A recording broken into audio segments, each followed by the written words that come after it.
Abusia Kenya Agyapong ni Bawumia, almost started throw shades more muhubiem. Kukurudu. Media me ubia me pen kabom. Dr. Mahmoud Bawumia, see you know a peaceful person. No do on the attempt. Me pen kabom pa eninti me ye me campaigner me nkasanti ubia. Enti okwa campaign so ni attempt no. Now the moment that specific saying it comes into play, you know Kenya Agyapong in the target. Mimbo ubia din. Min didi ubia tem. Me chrema dwin keke. Bawumia e would say stone boy no. Obia who is all you good on throw shade. But when you deadly, chan viper venom. I swear down. Bia o kasa mami. O susun kasa. Man di obia tem. According to Dr. Mahmoud Bawumia no, why you Juma for party not chef for very long time. I think it's over 16 years. Ushe party media a Juma me ye wo party mu. Me by the last 16 years. Me de me ho abo afore ama party. Inti no more reward no by giving him the flag bearership this time also to contest against, you know, in my opinion, Professor Nana Jean. Because I'm not this for me choose. President Kufuor and appointing me deputy governor.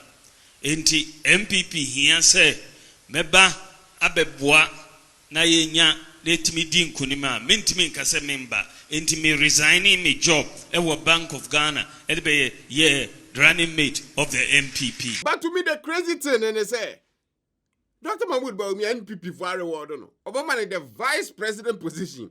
Or man you know the flag bearership position to campaign and a one way. And then deputy debe of Bank of Ghana in the so you know when you benefit from it. So at that angle no you know, and say my but at least you know what be the NPP for delegates Montomano or number 3. The president of African Development Bank, Opamicho, or say Mamin Jaijumano, or Fred President Kufuor say on the main Kasa, say Mamin Jaijumano and Bagana Bium. But me can't say since a party no in here me, some member boade, minti me Kasa member. But to be clear, no. Dr. Mahmoud Bawumia, Niamene near bread this time around, campaigning for the flag bearership, and they say, what not dream, no. If they say, about the second time, Abuja, likely to be me winning the whole presidency, no. Because he had another by multiple times, or winning the John Dramani Mahama by multiple times, winning, or no one can say Bawumia, I'm making a video, I not talk about that fact. Intinia so, na your father in mano, no, quite the second time around that. Because to him, no, it will be easier going in next time because the Ghana for me are familiar with John Dramani Mahama. So, you know, bringing Mahama back wasn't kind of a big deal. Yeah. So, if there's a Bawumia corners were bringing Bawumia back, no, it won't be a hard job or a hard task. Unlike Katie Hammond. What I say? Yeah. Untimen kanjuro be say, Nitini na bodwe say, and then we are open so. Katie Hammond stand be a muntuntia ni biem. Why? And you're possible say a big guy man, but I don't know who yet number one. Montias yet. Enough of Bawumia. Let's talk about Kenya Agyapong angle. No, Kenya Agyapong say Senke you are no. And Nanka about 2024. No, there was no way Senko be considered until say Yisi I pronounce this foreign. Until say you be kind the last constituency. 7-year presidential candidate. I will never accept defeat. You know, say in NPP's and Ghana's political history, Nipa wa consider election very fast was Dr. Mahmoud Bawumia.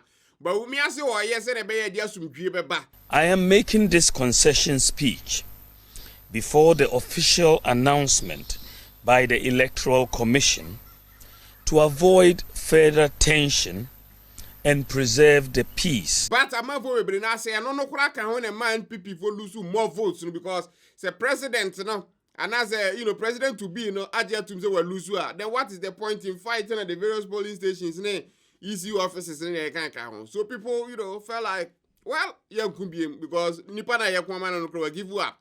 Kenya Agyapong boho say you no and consider that until say you be kind the last constituency. 7-year presidential candidate. I will never accept defeat. So, that plays into a man for what that mentality say, but we may consider that fast and the man NPP for Lusu. A Lusu here and then lost more votes. Here.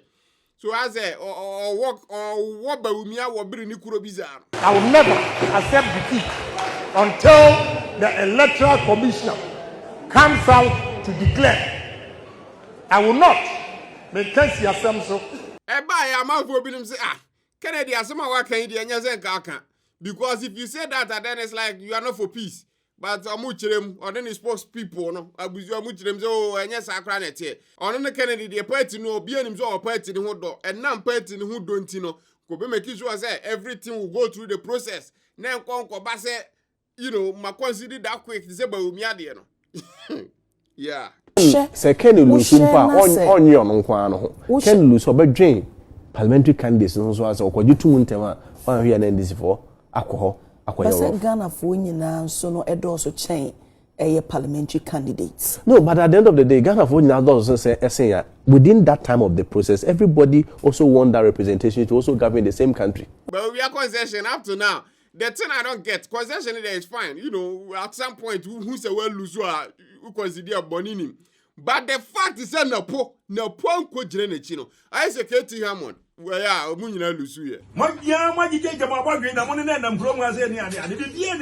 Katie Hammond, someone can say a real. Well, you don't know me proper. We are going to deal with him. Yeah, Obia will lose Biano or more head. Any Katie Hammond because who say who need Tina? Thank you. But these two candidates and these two, aspirants, Agyapong and Dr. Mahmoud Bawumia. What I've kind of realized and they said, this is Dr. Mahmoud Bawumia when he said or Kechia or Brepan to speak, and yet that clear or fluent because again on your so understandable. Why ya dear Kurankasa say at least o team Kechia or Kano. But the thing about this whole political thing, and they say, you have to know how to communicate to people. Dr. Mahmoud Bawumia is trying so hard at everywhere to appease to account people. Because, NPP are party. So, say, more animal baby DDR. Now, you call Mokasa. So that will be in line with how a man for be perceived. But I think that the more Bawumia can the worse it gets. Yeah. Misimu mikase minko baby abium metina Ghana na mabo campaign no me call lecture after lecture after lecture me the pressure egu MP NDC for so. See, I have no problem say I will try a kasebi. Time I covered the buy and another many speechy. Obeti enyemime yaga. When was the last time I was at another Gina platforms who are now talk gan? Even in a greater Accra region. It's either so country and now Cambrofo.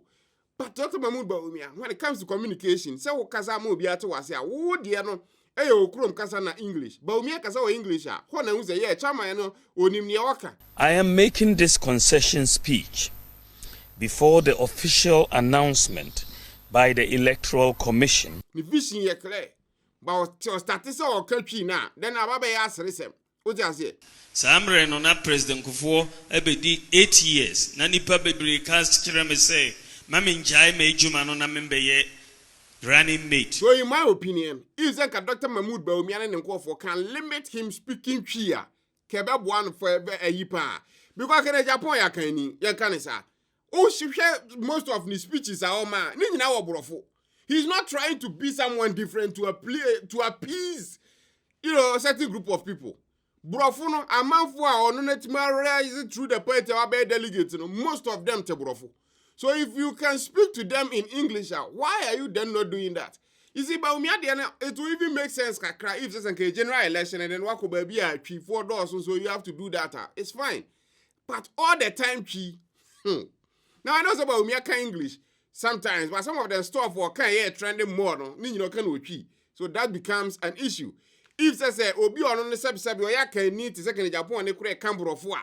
Now what Dr. Mahmoud Bawumia fluent in English in Momo try be kechi. Say be piri. No. Bawumia campaign on say Bawumia wenia. E na manfu edi na chi o mo kire ne onye because it won't be Bawumia. Bawumia do hwe na a lawyer person na o kire ne say esin obeye. But that is the people edi na chi eboa they are actually helping him or putting some of these things together. If they are not, they should look into that. I have no problem with Bawumia speaking Twi. But if this is all country, won't get him more votes, then what is the point? Brian Agyapong start here not pigeon. Or no, so will try someone else. Brian the end of the whole conversation. Is either he's lying, speaking pigeon, and as our can't say me be man for buofu. Now no dear back one can say Galamsey, you stop for 90 days across Ghana. Galamsey halted for 90 days. Stop. Everybody should stop mining in this country. What buying Betras for 8 years? You couldn't make that suggestion. Now Momu was suggestion. What I say? So, if you are speaking the language about for better was say, Mimi or Biaba Magraheb TV videos are. What if Magraheb is going to speak like 80 to 90%? Obana se meka ewe complete ya. You are gone. What I say? Why would you get my point? I will never accept defeat until the Electoral Commission comes out to declare. I will not make so. Tap send. We are back. The number 1 app was here. A month for Bebrena Agyapong. Ewa Burechire Babia. Used to send this command off for Ghana. Bank of Ghana here to be, but right now the app is working and working fine. For a month for we use to tap. They send this car. I know more reliable money transfer app where we send this guy seconds. Then you pan and who they send this guy and no charges. And then the exchange rate, all the time it was through. Tap send this. So you can download it to phones so Apple App Store and Google Play Store. Na busia kwa download na fa send this command of war. Safe, secure, and one of me use so me send this command of war ofia. Wo Europe, US, even UAE, be app ni adwuma. No one so akwa download na wa start use dia send this command of war ofia.